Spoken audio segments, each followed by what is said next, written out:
Evet, bir de şimdi elimizde 2 hafta önce kestiğim ama daha hiçbir şeyini yapmadığım, sadece işaret değerlerini alıp dolaba koyduğum kırmızı kaban projem var. İnşallah bugün biraz bunun çalışmalarını yapacağım. İşaret değerlerini aldım. Kuplarımın aldım.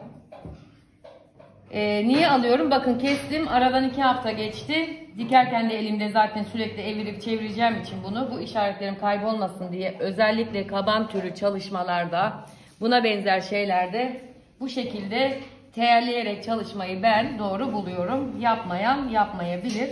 Ama 30 yıldır da dikiş diksem, 40 yılda dikiş diksem bu çalışma alışkanlığımı kaybetmeyi açıkçası düşünmüyorum. Klapa parçam. Evet, şimdi ben ne yapacağım? Hangi aşamadayım? Bu aşamadan sonra beden telalama yapacağım. Tüm bedeni telalamayı düşünüyorum. Kol hariç. Neden kol hariç? Düşük bir koldu. Bu düşük kol olduğu için yarım telalama belki yapabilirim. Telamın eli dar olduğu için bu şekilde serilmemesi gerektiğini görüyoruz. Şu şekilde. Beden bunu telalayacağım. Bunu telalayacağım. Telalama yaparken en önemli şeylerden biri neydi? Dikiş paysız kesiyorduk telalarımızı. Dikiş paysız kesiyorduk. Yan kopumu koyacağım. Yani çıkanları tek kattan, çıkmayanları açarak keseceğim. Kolda da şu an henüz karar vermedim. Çalışma şekline göre gidecek. Ya sadece gene şuraya ve şuraya telalama yapabilirim. Telalama aşamasından sonra devam edeceğim bu proje çalışmalarına.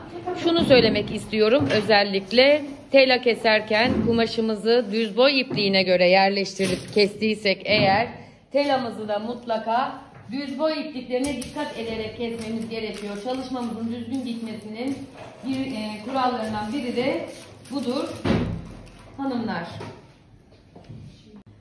Bu da bağcık parçam. Bağcık parçamı kestikten sonra makine dikişleri dikip çevireceğim.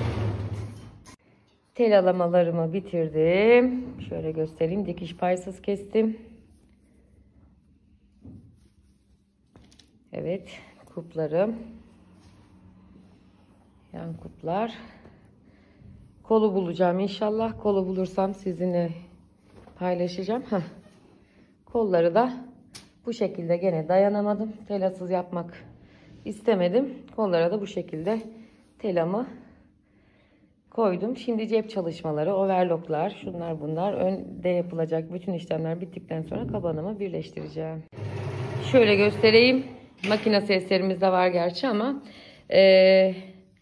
şuraya, yani ön parçayla yan kupun arasına cep koyacağım. Şuraya bağcık hazırlayacağım. Burası da arkaya birleşecek olan kısım. Burası arka ortası. Bele oturduğu için kavisli ve dikişli olacak. Buradaki işaretlerimiz denk gelecek. Yani şurası şuraya denk getirilerek dikilecek. Burası buraya denk getirilerek dikilecek. Araya cep ve kuşak girecek. Çalışmalarımıza bu şekilde devam edeceğiz yavaş yavaş. Yavaş yavaş diyorum çünkü çok yavaş gidiyorum, farkındayım.